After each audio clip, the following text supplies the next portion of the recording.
Yo,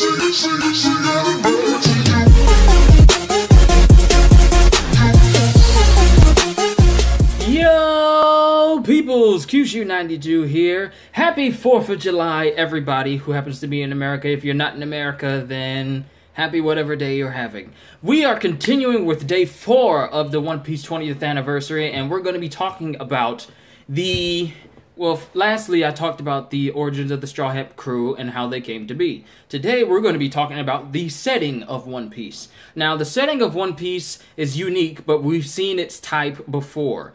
Now, the setting of One Piece, it's a mixture of the age of piracy, but it also has futuristic themes and modernized themes alongside it. You have pirates that sail around in ships, but at the same time, you have certain environments that have television and TV screens and telephones and pretty much anything modernized that has nothing to do with the past ages of piracy.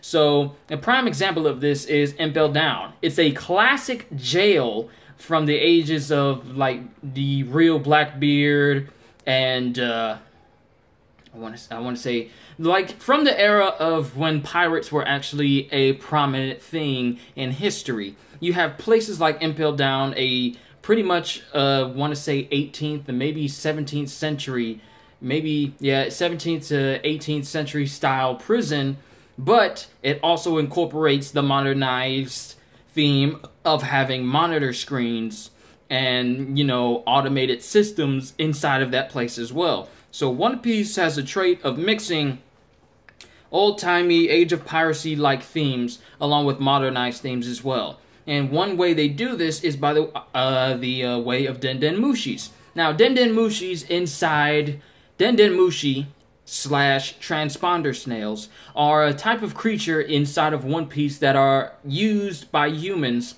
to do certain things, from automatic systems to talking to someone. They are used as phones, they are used as broadcasting systems, they're even used as secret infiltration watches that Admiral Kizaru uses, though he sort of mistakes it as a way of talking to people, even though it picks up incoming transmissions from other Den Mushis, but it doesn't output anything. So Den Mushis are used as the I want to say the relay for all the modernized things in One Piece, from projector screens and television screens, telephones, monitors, anything super advanced in One Piece. Most of it relies on Den Mushis in order to operate properly. Now, some of the other futuristic things of One Piece is that it has to do with Vegapunk. Vegapunk is pretty much the smartest man in One Piece, and I'm pretty sure that when Oda reveals who Dr. Vegapunk is to us, he possibly...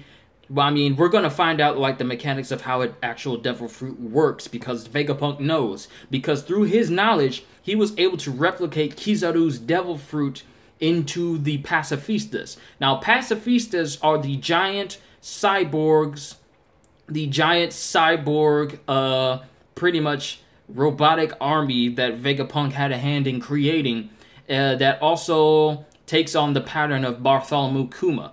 And Bartholomew Kuma himself has undergone the procedure to become a pacifista himself, making him the first pacifista, leading up to his complete eradication of his humanity into a pretty much steadfast dog for the world government.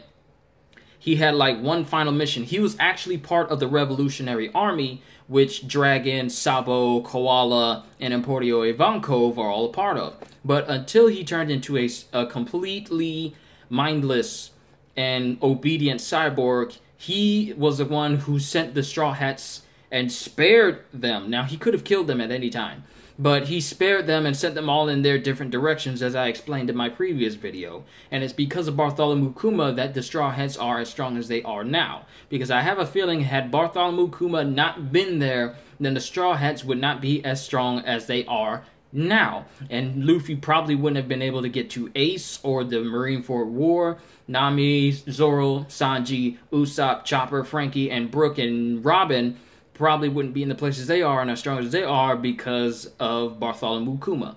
So, Pacifistas are patterned after Bartholomew Kuma because before Kuma became a warlord for the government, he was once known as the Tyrant.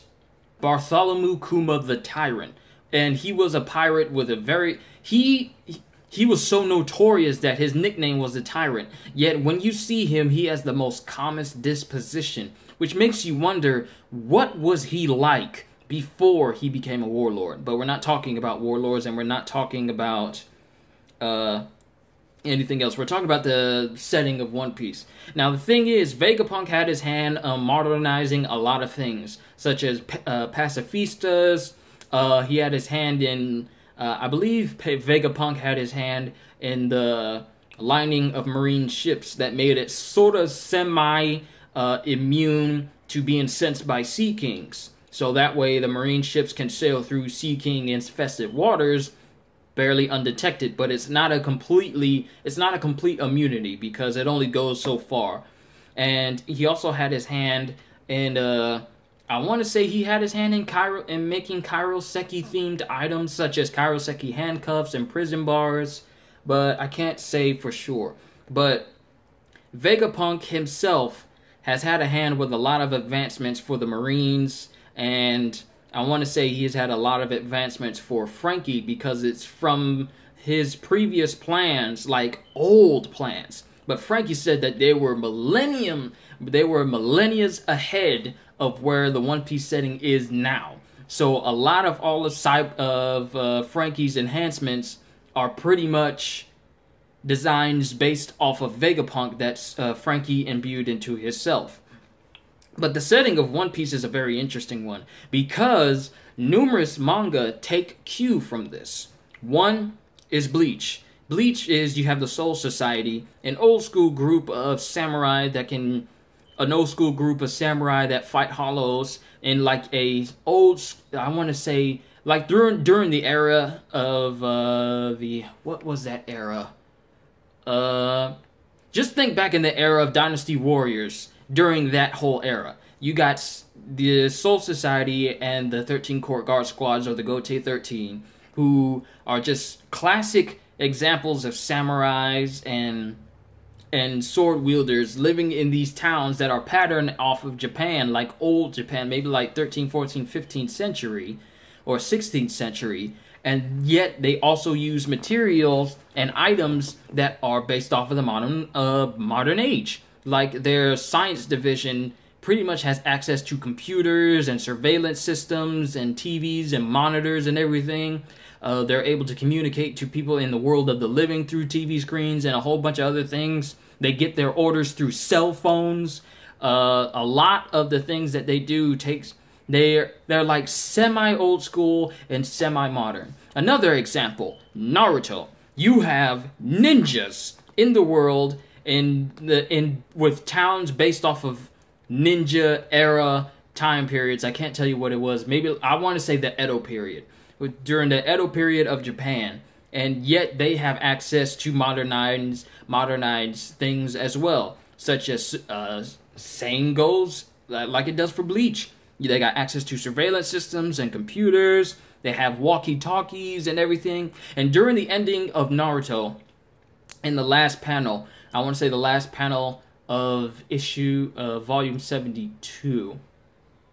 Yep, volume 72. You see in the background of the Hidden Leaf Village, bunch of skyscrapers. Because it's when it leads into Boruto that everything starts to get super modernized. But even in Naruto's setting, it's like old school and modern. So that's one. So I like that combination because it just makes it so it's not just straight up like Inuyasha, where everything is just, well, in Inuyasha's world where everything is just in that one time period.